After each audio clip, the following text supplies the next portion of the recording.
Sunday school natin is about be ready of criticism. Ano po ba sa Tagalog yung criticism? Pamimintas. Pamimintas. Panghuhusga. Ano ba? Yan. Ano ba? Criticism. Ikaw ay namimiss. Ano ba yan? Magmamarites. Magdadaw.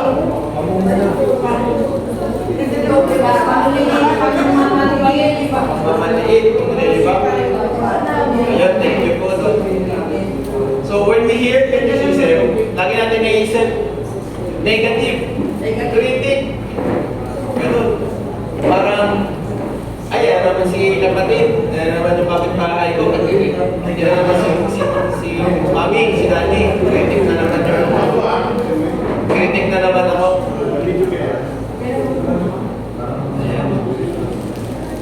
Pero, as Christians, how can we be ready of criticism? Ayan. So,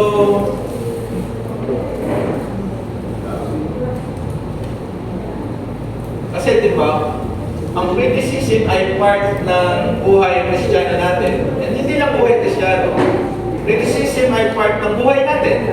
Essentially, kung tayo ay may kapamilya, magsasabihan tayo, pag may magulang tayo, may anak tayo, makarinig tayo at makasabi tayo ng criticism. Pero ngayon ang focus natin, paano ba tayo tatanggap ng criticism? Ayan. So, kanina, yung mga sagot natin, merong pangungutya, pangungibag, may marites, ayan. May kulang pa eh. Magmamarites, ano pa? Marinig. Magmamaliit. Ngayon, ano naman yung positive? Pakiusap. Pagtuturo. Tawag nito? Pagtatama ng mali. So, bale, ang criticism could be positive and negative. So, lahat ng sinabi natin, puro negative. Yan. So, pag nakarating tayo ng criticism, actually, yung mostly pag criticism kasi, iba yung concept natin mga Pilipino sa criticism sa mga Western. So pag makakabasa tayo ng mga books about criticism, about pagpapalit, iba yung dating sa atin. Bakit? Dahil sa ating mga Pilipino, meron tayong tinatawag na hiya. Yan. So itong hiya, hindi yung nahihiya ka, gano'n. Pero ibig sabihin lang nito, cultural. So ayaw nating mapa-hiya. Kaya pag nakakarinig tayo ng masakit, walang ya. Sabihin natin gano'n. Ay siya. Walang hiya. Walang ya. Pero like I always say, no, paano ba natin ihiwalay yung Filipino values sa biblical Christian values? Diba? Ano ba natin ihiwalay yun? Next please. Ayan. So, meron tayong apat na ifo-focus. So, marami pero apat lang yung focus natin. So, una, criticism is inevitable. Inevitable. Paano ba basahin niya? Inevitable. Ayan. Good. Kaya ano tayo kay Thanos. So, ibig sabihin nito, hindi maiiwasan. Like I said, kung ikaw ay may tenga, makakarinig ka ng criticism at one point, positive, negative. But there are godly responses. Again, pag nakarinig tayo ng criticism, magre-respond tayo kung ano yung culture natin, kung ano tayo. Dahil Pilipino tayo, merong parinig, may pasiring, may ganon. But we will focus on godly responses. Tapos, ngayon, second, ito yung paghihiwalay naman natin. Paano ba, ano pinagkaiba ng tunay or yung pagkukorek and ano ba yung galing sa kaaway? Mga toxic, mga chismis, parinig, panliliba, pangungutya.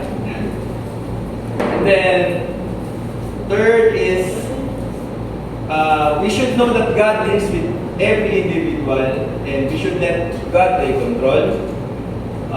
Basically, i-allow natin yung criticism and kumbaga na maging resilient tayo at na we accept. Ganun.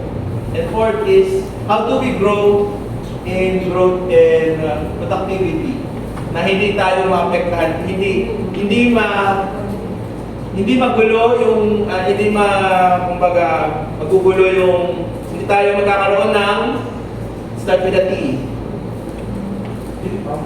Tampuhan. Yan. Paano ba tayo hindi magkakaroon ng mga tampuhan? Tantrums. I see. Ayan. Ayan. So, next please. Ayan.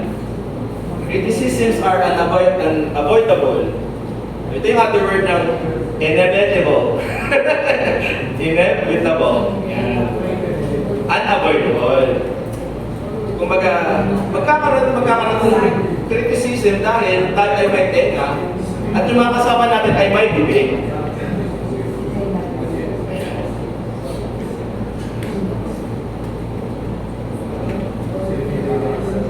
So, the first one is how we should deal with criticism. So, sabi sa Proverbs chapter 15 verse 1, a gentle answer turns away wrath, but a harsh word stirs up anger. So, let's say, meron tayong, may recently word eh, tama ba to? Ano yung ibig sabihin ng word na to? Mahadera. Pakilamera. Yung gano'n. Diba? So, or kung di man mahadera, yung parang lagi tayo nakakarinig ng criticism. Pero the challenge is, how should we respond? How should we respond? Dapat ba fight fire with fire? No. So, labanan mo din, no? Labanan mo ng papalitan. Lakasan mo rin yung boses mo. That is a response. Yes. But is that a godly response? Diba? Yeah, actually, ano din yan? Metaphor din ni Jesus. Pag pinatok ka ng bato, patay mo na. Tinapay.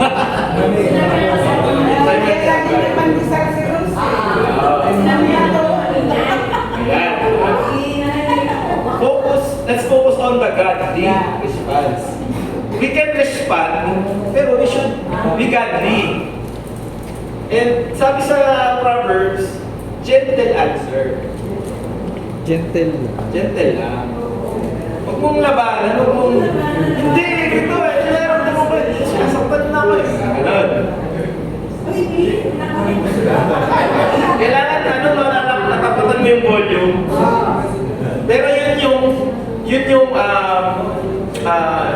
pero actually, even in psychology, parang yun yung you are just ang tawag mo, reacting. You are not responding. Even in the Bible, ang difference ng godly and ungodly is that you are reacting. Dahil masakit yung naririnig mo, sasaktan mo rin yung kausap mo. Ginawa mo, lalitan ko na. Pinakain ko sila. Yan. Lahat nakaka-relate. Ayan. Yun lang yung difference, godly. Pag when we receive criticism, isipin natin, ano ba yung godly? Pakainin natin. Sabihin natin, thank you. Ganun. Pero ang focus natin is soft answer, gentle answer. Kumbaga, magre-respond muna tayo, pero hindi tayo magre-react. Yan. That is godly response according sa Proverbs. Next. Yan. Constructive criticism. Ngayon, paano natin malalaman kung constructive or chismis or parang nanlilibak? Di ba? May mga word, ang dami natin naisip kanina, nanlilibak, nanliliit.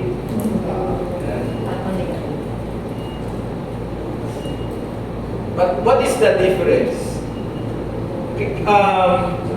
Ano po ba ibig sabihin ng constructive criticism? Ano ba sa Tagalog yung constructive?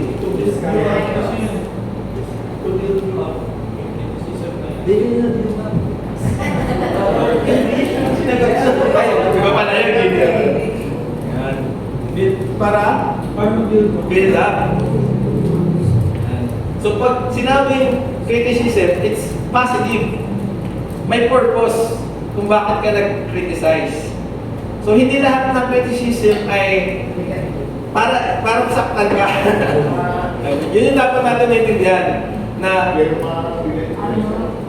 pag nakarinig tayo ng criticism, hindi yun is dapat may purpose. Mapano-repair na Yun, nakakatulong. Nakaka-build up and nakaka-motivation. Motivational.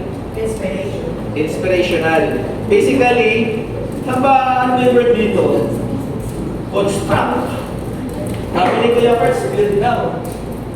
So, when we are giving criticism, dapat tumutulong tayo dun sa transformation ng tao.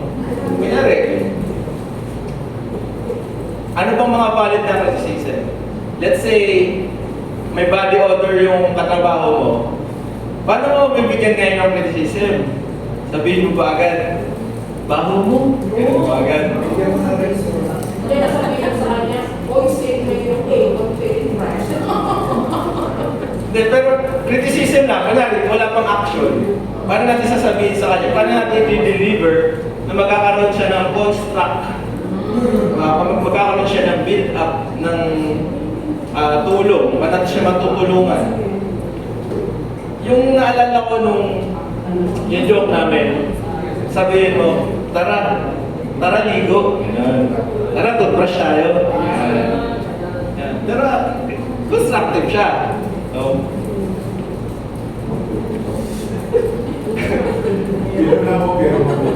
So basically, imagine natin na what if may napansin tayo sa kapatid natin, pero hindi niya nakikita. Possible, may body odor siya. Imagine natin na yung ganun. So, let's imagine kung paano natin siya matutulungan na hindi siya mapapahiya at hindi siya masasaktan. And that's how that is how we think about constructive criticism. Na imagine natin na paano ko ba mapaparating? Dahil na sa ating Pilipino, di ba? Very important yung hiya. Lagi tayong yung tawag nito. Hindi straightforward magsalita. Paligoy-ligoy. But isipin natin, itong paligoy-ligoy na ba ito, is this a Christian value or is this a Filipino value? It is a Filipino value. Pero isipin din natin yung kausap natin. Pag Filipino siya, siyempre masasaktan yung pag dire-diretso ka lang magsalita. Di ba? Pero pag yung dinaan mo sa joke or binigyan mo ng Rexona, magkakaroon yan ng pakiramdam. Another concept sa ating mga Pilipino, may pakiramdam. Yung makakaramdam na siya, mabago pala yung kilig-kilig ko. Ayun. So ang focus natin when we give criticism is we should always focus on the construction. We should focus on the tulong, on the build up of the person. Ayan. Next. And the next one is we should let God take control. What do you mean by this?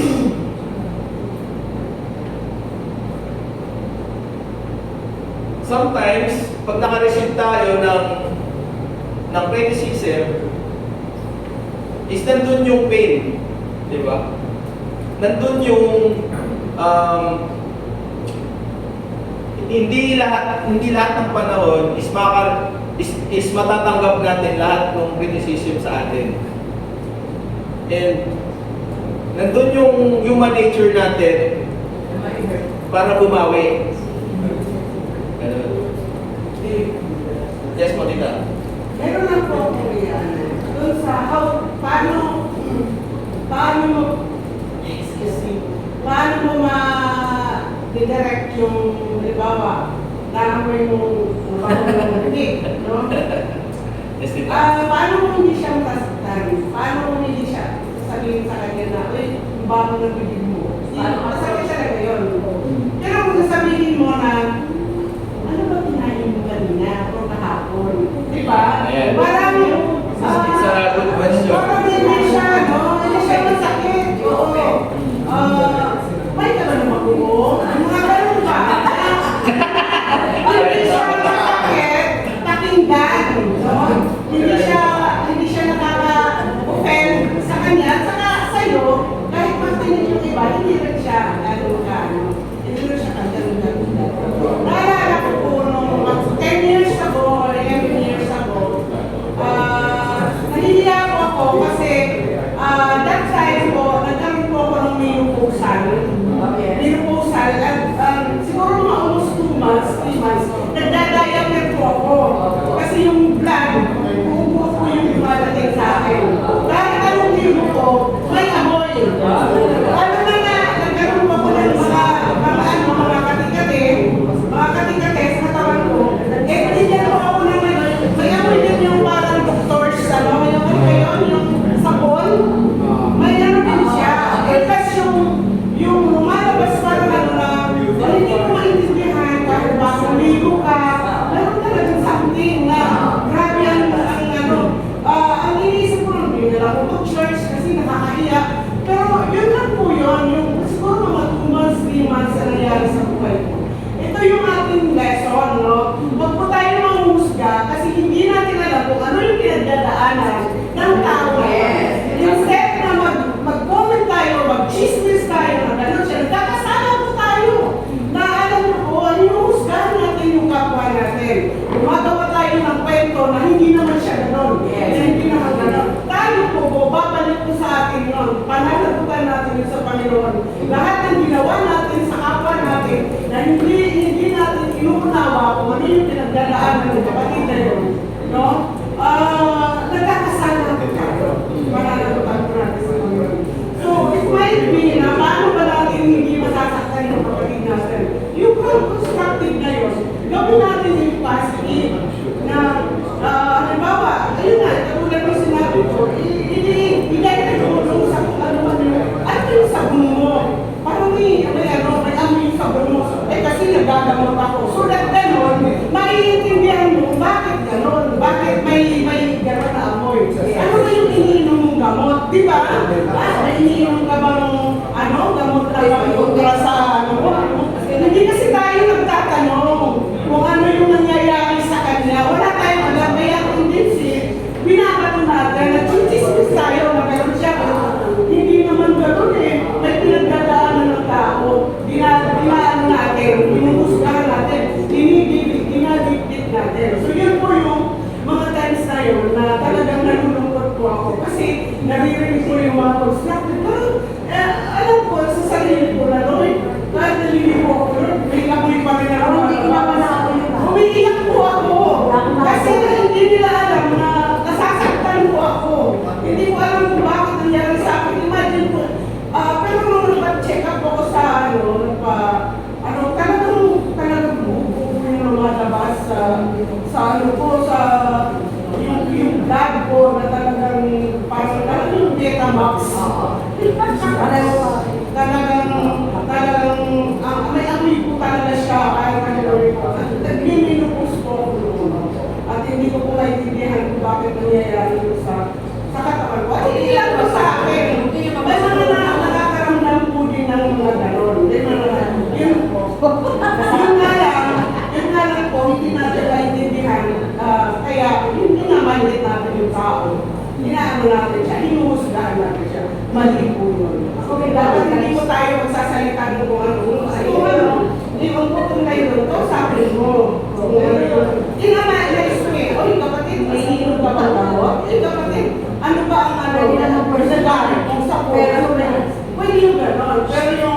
Ephesians 4:15, rather speaking, dito sa NASB, speaking the truth in love, we are to grow up in all aspects into Him who is the head, that is Christ. In that sense, isipin ba natin na with love ba yung ginagawa natin?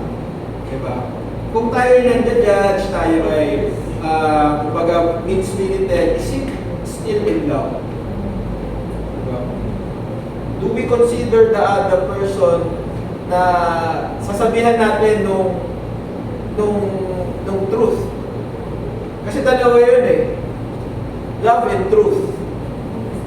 And parang isipin ba natin na gaya ng point ni Tita Sen, yung sabihin ba natin, alam ba natin yung sitwasyon, kilala ba natin yung tao, kung mas masasaktan ba siya, or makakatulong kaya sa kanya. And that's the point of the construction, the build up. Is the person going to be built up pag nagsabi tayo sa kanya? Or opinion lang natin yun, feeling natin, hindi siya dahil love and truth, dahil pride. Feeling natin, kailangan ko sabihin to kasi ako lang nakakaalam, ako lang nakakita nito. We should examine ourselves first. When we criticize, hindi tayo na basta parang kang trigger happy, gusto mo lang manakit. But rather, it's always should be in love. Should be always to build up others. Yan. Love and truth. Dagdag ko lang din ba? Kasi yung may mga ibang tao na sinasabi, pasensya na, ganito ako, pangkalang ko. Pero lagi natin sa isipin na, kasi yung pangkalang, minsan okay, pero ayusin mo na hindi kayo makakasakit sa kapwa mo. Kasi ang pagka-prangka ginagamit dyan sa tao. And yung pagiging prangka, sometimes selfish ka lang. Gusto mo lang sabihin kasi pero wala kang love. Love mo sa sarili mo kasi gusto mong express sarili mo. But do you really love the people? Pag hindi mo kinokontrol yung bibig mo, si Trish yan, I don't think so. Being truthful and being frank is different. Diba? We should... Maganda kasi yung naunawaan mo kung ano yung nangyayari sa kanya. Yan yung mayroon kang concern. Hindi ka magtawanan siya behind your back. No? Maganda yung concern ka. Kung talagang nagmamahal ka, talagang gandi ka, ano ka ng Panginoon. Alamin mo bakit nangyayari sa kanya, bakit gano'n. Hindi sa lahat. Nakakasabi mo siya, kayong dalawa. Sabihin mo, ano bang ginagamit mo, yung mga ganito, umiinom ka ba ng gamot, na hindi. Yun yung parang maganda yung sasabi sa'yo, yung tao, kapatid kasi may pinagdadaanan ako ngayon eh, no? Umiinom ako ng ganito, hindi ko alam, mayroon akong nararamdaman hindi maganda sa katawan ko. So yun yung walang pain, walang sakit doon. At saka hindi ka naka-criticize, hindi ka, natulungan mo ko siya, pinag-pray mo ko siya. So, yun yung pagiging godly na paano mo siya maaabot, paano mo siya hindi madadaw, paano mo siya ma-lift up sa Panginoon. So, parang to this point, on some aspects, yung una nating pagagalingan is love. Unang pagagalingan natin na yung anong klaseng love? Agape, phileo, like unconditional and brotherly love. Pag isipin ba natin yung sasabihin ko ba natin na to makaka-build up? Or may relationship ba ako na sabihan tong tao na to? Kasi I think everyone naman sa atin, alam naman natin yung difference nun eh. Na pag sinabi mo, alam mo lang or gusto mo lang sabihin dahil sa sarili mo, parang iisipin natin na, ano ba yung purpose nitong sabihin ko? Para sa akin ba to? Para sa tao? We should always edify. Yung term na sa English na edify, laging mabibuild up yung tao. Pero kung hindi natin alam, wala tayong alam sa tao, hindi natin masyadong close. Maybe we should cover na lang. Di ba? We should cover kasi hindi ang utos naman sa atin is not to always kumbaga always ano yun, yung truth nga kasama, dapat lagi din kasama ng love. Hindi lang basta ay totoo na ito, napansin mo kasi kailangan mo kasi sabihin eh, no, that's not Christian value, that's just your value. Baka personal value mo, but that's not how Christians are not that's not the Christian way. Siguro din, mas maganda, para sa akin lang, mas maganda, kung magsabi na sa'yo, yung family mo, sa partner mo, sa ako mo, like, kay brother na ito, may nakikita siya sa akin, anything, or may nakakay na anything, sasabihin na, kaya sa ibang tao pa makapuna sa iyo. Pero yun, access mo yun, dahil, siyempre, alam mo na sinasabi niya yun, dahil pagmamahal na sa iyo na hindi ka mapaya sa iba. Yes, exactly. May kailangan may relationship. Kuya Ernst. Pero yung sinabi kasi dun, yung usually kasi mga verse na nagagamit natin is open to you, better to you. Pero may kasunod yun eh. Faithful are the wounds of a friend, but pieces of an enemy are his food. Yung pag-criticize kasi, ang openly sa tao, sabi niya dito, yung wound ng friend mo, kasi masakit naman dapat talaga eh, pag nag-criticize ka. Pag-criticize ka ng tao, sasama talaga. Pag sa trabaho, ang tawag ng coaching. Okay, pag-label na coaching. Pero, ano eh, yung sinabi ko dito sa verse na to, it's a wound of a friend. Kaibigan mo yung nagsabi sa'yo. May relationship kayo. So, bakit important na may relationship kayo? Kasi matagal mo na siyang nakikita. Concern siya. So, nagkakaroon ka ng concern. Di ba po? Ako niya po ako. Parang hindi ko makakalimutan. Nung bata po kami, nagbibinataka. Ako yung maagang nagbinataka. Baka maging ka ng body odor. Nag-BO po talaga ako, bago talaga ako BO. Pero po isang sa ating churchmate na mga kasikinaran ko, sinabihan niya talaga ako, Kurt, alam mo, ayokong tumabi sa'yo kasi mabato ka. Hanggang may sa tatandaan ko yun. Alam mo, hindi sumama yung loob ko sa kanya. Pero nagdala ko siya hanggang ngayon. Kasi nasa isip ko, alam ko gano'n ko mabato kasi ayaw na niyang tumabi sa akin. Yung mga churchmates, ayaw ko lapitan, yung ibang mga bata, ayaw ko lapitan. Ayaw na lang sabihin ko, bakit ako ayaw? Siya lang yung nagsabi sa akin na, mabaho ba? So, di ba may nariyan sa mabaho pala ako? So, kaya ko pala pa. Ano? So, alam mo yun? Kasi yung tao na pag mag-aabot sa'yo, dapat alam mo kung paano ba ipapaabot ng isang criticism mo. Una sa lahat, our tradition as a Filipino, very communicative pa sa very open community ng Pilipino eh. So, ang parang natin sinasabi, ano bang sinasabi ng iba tungkol sa atin? So, nasasaktan ka kung may sinabi na sasabihin ko niya, nagbigay ako ng tinapay kay Kuya Martes. Pagkabigay ko ng tinapay kay Kuya Martes, sasabihin ko Kuya Martes, anong tigas kong tinapay na bigay niya? So, medyo may, ikaw na nagbigay, nasasaktan ka. Kasi community yung natin eh. May community tayo. So, yung nangyayari, dahil may community tayo, lahat para sa atin, personal. Lahat sa atin, personal. So, lahat nai-imbak sa puso natin. But, in this verse, sinasabi, a friend. Ang question ko po parati, do you know your neighbor and do you know your friend? Kasi yung friend mo, alam niya kung ano nangyayari sa buhay mo, kahit wala yan sa bahay mo. Oh, yeah. Kahit wala siya sa loob ng bahay, nakakwento mo. Ay, nagkaganto kami. Kahit malayo siya, kasi ibang bansa siya, nakikikwento kayo. Years would pass, and yet you would still be friends. Yes, that's the truth. Pero yung tao na katabi mo lang, kasama mo lang sa isang lugar, pag siya nag-criticize sa'yo na, bakit ganyan yung amoy mo? Dahil masakit. Bakit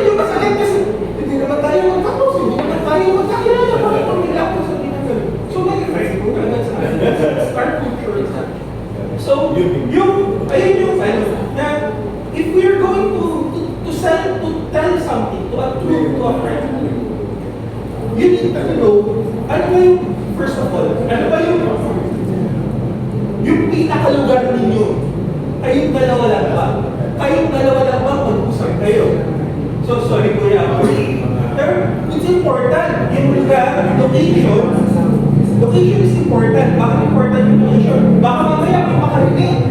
Kung yung criticism mo pala sa kanya, sabihin mo, alam mo yung tawa mo, para kang drug, para kang tawag ito, niche yung tawa ko na.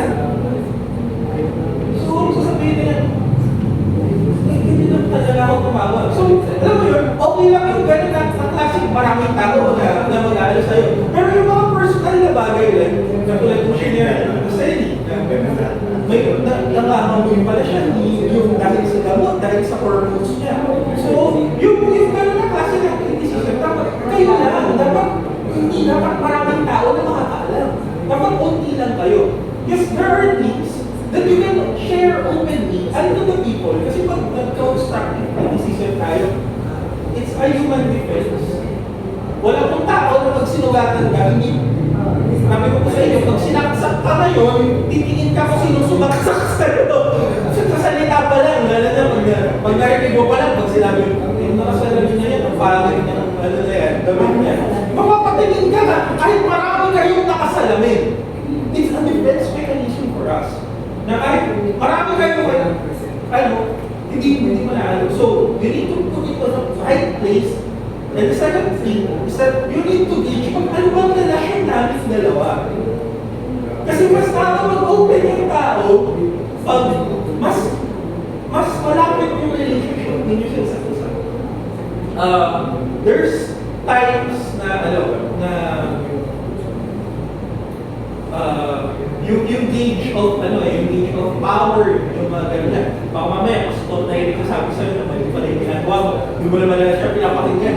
Hindi mo naman kami friends niya yung pastor eh. Ganyan na yung thinking mo. But you need to understand. Gano'n ba? Ano ba? Close ba kayo or hindi kayo close? Baka mamaya, nag-care na talaga siya sa'yo. And yet, ikaw, ang sinasabi mo na sa sarili mo, hindi ko naman pala siya close, para pala siya sa'yo. Very close pala and dear. Or the person's heart, ikaw. So, alam mo po yun, there are places and times that we need to teach your criticism. Ang magiging problem ko kasi sa akin, usually, pagdating sa criticism, hindi ka naman yun ang 1.5 pala yun, alam mo. Pero yung nagiging problem kasi sa atin as sa criticism, pag makikisize tayo, yung natin parating is negative yung atake natin kagad eh. But let's not always put it on a negative spin. Yung atake. Kasi sometimes there are people na totoo yun. Parang kasi sila, yung question yan eh, parang kasi sila, kakilala mo rin ba yung mag-prank? Aawahin mo ba siya? Mag-prank siya sa'yo? Diba? So, there are things na parating sinasabi ko sa akin. Pag nakikisize ka, especially sa work, yung experience ko kasi, from waiter to sa airlines, to food, to workplace. Pero, maano mo na, ang dami ng criticisms, ang dami sinasabi sa'yo. So, you need to learn how to filter those things. Kasi baka mamaya, lahat pinupuso mo. And yung lahat ng pinupuso mo, wala kang binibigay kay Lord. Hello? Sasakit na to eh. Ito yung sinabi niya, masakit na yung puso ko. Thank you, Kuya Merz. Sorry na. Ayan. So, tama yung sabi ni Kuya Merz, no? Yung pinupuso natin. And it goes to show na gaano yung reaction din natin on criticism. Kasi ang lesson po natin ngayon is not how to give criticism, but how to receive. Yan ang lesson natin. And I think for everything, ang pinaka-important is how we aware on how we receive. Kung paano natin makakarinig. And sa atin, no, we should parang dapat nandoon yung we should let go of control sa ibang tao. Yung una natin dito, because we are already Christians, hindi na tayo nagre-respond in a way to manipulate the other person. Hindi na tayo nagre-respond in a way na dapat yung rules dapat ganito lahat. We should realize na ang values ng mundo is equality, equity. Pero ang values na dinadala ni Kristo is heavy. Turn the other cheek. Walk the extra mile. Ito yung mga kumbaga agreement na nag-agree tayo. Yes Lord, I will follow you. Yes Lord, I will become a Christian. Ano sabi ni Lord? Forgive.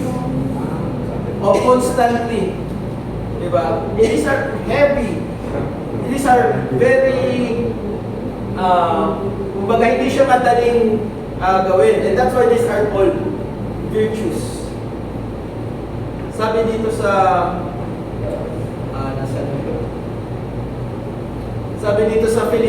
Romans 12:17 on forgiveness. Do not repay anyone evil for evil, but be careful to do what is right. As sa 19, do not take revenge, my dear friends, but leave room for God's wrath. For it is written, it is mine to avenge, and I will repay. And itong point na to is, kumbaga, kung yung unang dalawang point natin is about discerning ano ba yung tama, ano ba yung binabat ko, it's about discernment. This is the third point, is letting go of control and more on trusting God sa puso natin. And as Christians, yun yung pasanin of being a Christian, na we will be hurt more. Kailangan natin to extend grace, extend kindness kahit masama yung ginagawa sa atin, kahit nakarinig tayo ng even from other Christians. But our calling is to become more than this world, more than ourselves. Now, we will not act based on ano yung nararamdaman natin, but the truth and love. Diba? We will act and we will, our faith should be based on the truth and hindi sa feelings natin. And it's true na ang unang part doon is the acceptance na this world is sinful. Even our mga kapatid natin is all of us are sinful. But the Lord is calling us to forgive, to be kind. Kahit masakit naririnig natin, and part doon is to let God take control. To allow God to work on people, even if alam mo nang mali na yung ginagawa ng tao. But we should know na mas delikado yung ginagawa niya kasi that person will definitely experience hardship, punishment. Kasi yun naman ang sabi sa Proverbs If you walk uprightly, you will be guarded. You will, sabi sa Proverbs 2. And our goal, or our role is not to transform people. That's the role of God. Our role is to make sure na tayo is we are growing. Ito nung kakunik pa ng preaching. Our goal is to be morally excellent, to be persistent, diligent. That is our calling. And for that, kailangan matinding trusting in the Lord. Kasi it's very difficult talaga, napakasakit. And as far na, di ba, doon tayo nag-dwell yung criticism na mga ganon. And all of it is recognizing na all of us has the capacity to hurt. Di ba? Our lips has the capacity to be swords, not to be daggers. But rest assured, ang calling natin is to receive that pain. Is to receive, to turn the other cheek. Di ba yung extra mile na sinasabi doon? Pag inopress ka ng isang sundalo, buhatin mo tong Sabi niya. isang milya. Sabi niya, di ba oppression yun? Parang hinahit, sige. Sabi ni Lord, doblehin mo. Hindi niya sinabing labanan mo. Yes. It's about receiving the injustice. Diba? It's letting God take control. And, sige tita. Yun nga, hindi madali at hindi ganun ka, pero alam naman natin na kung nasa Panginoon talaga tayo, let God, di ba? Kaya natin si Lord. Kasi kung alalahanin natin yung Galatians 2:20, ano ba sinasabi ko? I am crucified with Christ, nevertheless I live, but Christ lives in me. And the life now I live by faith I live by faith in the Son of God who loves me and gave himself for me. So, paano ba nag-respond si Jesus kung siya po ay tinutuya, kung siya po ay pinapako, siya po ay nalipusta, dinumuraan, sinasampal, chismis, at kung ano pang pangpapahirap sa kanya. Paano mo siya nag-respond? Ang sabi niya, Lord, patawarin mo sila sapagkat hindi nila alam ang kanilang ginagawa. So, kaya mo sila na magtanggol sa'yo. Kaya mo siya, kasi pag pinatanggol mo ang sarili mo, doon na yung kasalanan. Kasi, grabe, hindi ka makukusa ng ano eh. Sabi niya, kapag sinampal ka, hindi lang sampal, ang nilagaan mo eh, sampulutan mo, tatagyakan mo, yun yung ano ng tao. Yan yung natural na ano ng tao. Kapag sinaktan ka, chinismis ka, hindi lang isang gusto mo iganti kasi gusto mo talagang bumanti ng gusto. Kaya yung ano ng Panginoon, huwag kayong bumanti. Diba sabi ng Romans 12, 17, huwag kayong bumanti. Pagkas sa panalangin mo sila. Yun yung way ng isang Kristiyano, na isang tunay na nagmamahal sa Panginoon, huwag ka nang bumanti.